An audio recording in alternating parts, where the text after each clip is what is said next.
what happened is the landlord emailed our office manager and said, "Hey, we heard that someone, we found a used condom in the stairwell." And at the time, we were in this building at 303 2nd Street.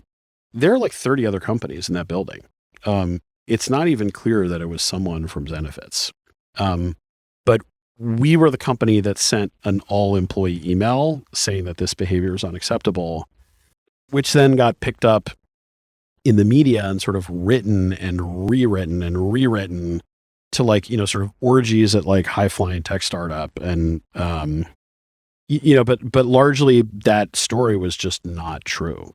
I'm sure you took a bunch of stuff away from this whole experience, but the narrative thing, like VC's role in narratives and the whole media. I mean, Andreessen has Future now. Here I am holding a mic behind my with my face talking about this stuff. But what are your thoughts about just like narratives for startups and how it can be used or abused to the advantage of, companies or VCs? You mentioned something about journalists wanting some authoritative figure in the past that they can look to and sort of talk about the definitive way things are. One thing that kind of sucks about this is that, the media tends to have like two stories about startups, and those two stories are like, superhero and villain. Yeah, rise and fall too. And that's it. Yeah. And like the truth is like neither of those two extremes. And like, I have for the most part, I sort of took a vow not to read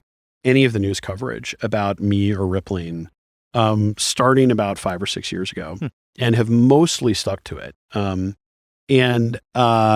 The reason is like, even when stories were positive, they just made me cringe. And like when stories were negative, they made me cringe even more. Because like, I'm not a saint, but I'm also not like the devil either. But that was like, there's never sort of any room for nuance on this stuff. And so I think that drives like a lot of the media narrative around startups, and a lot of the fascination around founders comes from that.